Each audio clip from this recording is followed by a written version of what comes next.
탈직원거사, 지하철 이제 무임승차를 하는 이제 노인분들을 직원거사라고 얘기합니다. 근데 이제 그 직원거사들에 대한 이야기가 최근에 이제 언론의 주요 화두로 계속 나오고 있습니다.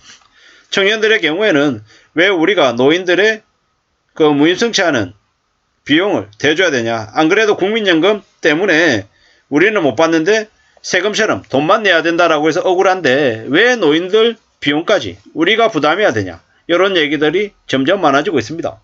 이건 분명히 언론을 통해서 청년들을 부추겨서 청년과 노인 간의 갈등을 조장하는 것 아닌가라는 의심이 듭니다. 물론 지하철 공사 적자가 심한 것들이 노인들의 무임승차가 일부 이제 영향을 미치는 걸로 알고 있습니다. 1조 1천억인지 1조 2천억 중에서 한 3천억 정도가 무임승차 비용 때문이라고 하더라고요. 근데 이런 것들을 여러 가지 방법으로 접근해서 부유한 노인들, 경제력이 있는 노인들이 무임승차하는 건 막아야 되는 게 맞을 것 같고, 일정 부분 복지나 지원이 필요한 부분들은 그들에게 선별해서 지원해 줄 수 있는 방향으로 바꿔가야겠죠. 그게 맞는 것 같습니다. 그리고 만 65세를 만 70세든 만 75세든 조정하려고 하는 움직임은 앞으로 아마 계속될 것 같습니다. 제가 맞다 틀리다, 찬성한다 안 한다와 상관없이 방향은 아마 복지를 줄이는 쪽으로 흘러갈 것 같습니다. 바람은 희망사항은 노인들의 저 복지는 그대로 유지하면서 좀 더 많은 재원들을 확보해서 하면 좋을 것 같은데 그 재원을 누가 부담하느냐가 아마 이슈가 될 것 같습니다. 재벌들, 족벌가들, 부자들, 소득이 더 많은 사람들에게 부담을 더 지워서 우리 사회를 위해서 기여할 수 있게끔 하면 좋을 것 같은데 보수 정부에서는 절대로 그럴 생각이 없죠. 그냥 만만한 국민들을 상대로 부담을 더 지우는 걸로 갈 것 같습니다. 이웃나라 일본의 사례를 이 논설은 얘기하고 있습니다. 일본 도쿄는 실버패스라고 해서 노인들이 버스, 지하철 등 도쿄도가 운영하는 교통수단을 싸게 이용할 수 있는 제도라고 합니다. 100살 노인도 공짜는 없다. 실버패스는 실세부터 받을 수 있는데 소득이 있는 사람과 없는 사람의 영방도 다르다고 합니다. 1년짜리 전기권을 1000엔과 2510엔에 사는 두 종류가 있답니다. 1000엔은 주민세가 부과되지 않거나 1년간 소득이 1274만원 이하인 사람들이 1000엔을 주고 살 수 있는 거고, 주민세가 부과되는 노인들은 2510엔짜리를 사야 된답니다. 한 번 승차에 210엔인 도쿄도 공영버스를 하루에 2번 타면 1년에 15만 3,300엔이 듭니다. 그런 것을 2만엔으로 전략이 가능하니 노인을 우대하는 제도인 거죠. 취약계층인 노인에 한해 사실상 무임승차인 도쿄도의 노령층 교통비 할인에 불만을 갖는 주민은 많지 않답니다.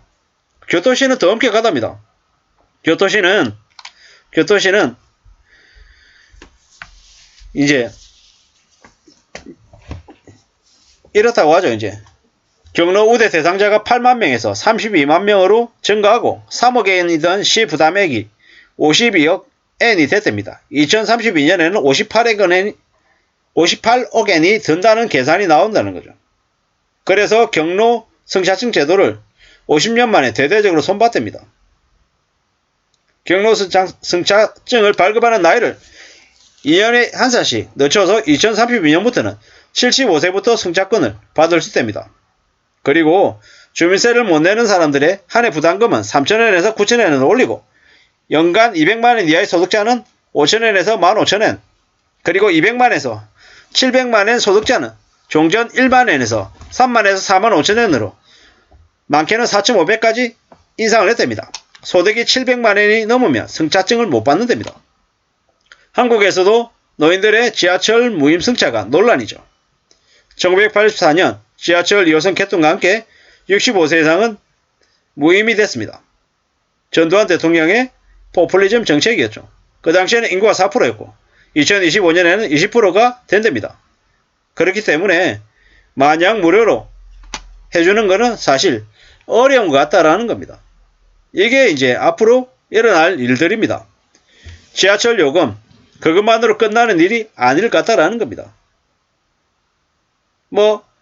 그 외에도 여러 가지로 노인들을 대상으로 해서 지원해주는 부분들이 많습니다.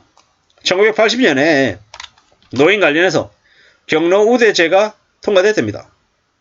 지하철, 전철, 시외 완행버스, 고공사찰 입장료, 목욕 위발비를 50%씩 깎아주는 그런 정책들이 있었다고 하죠.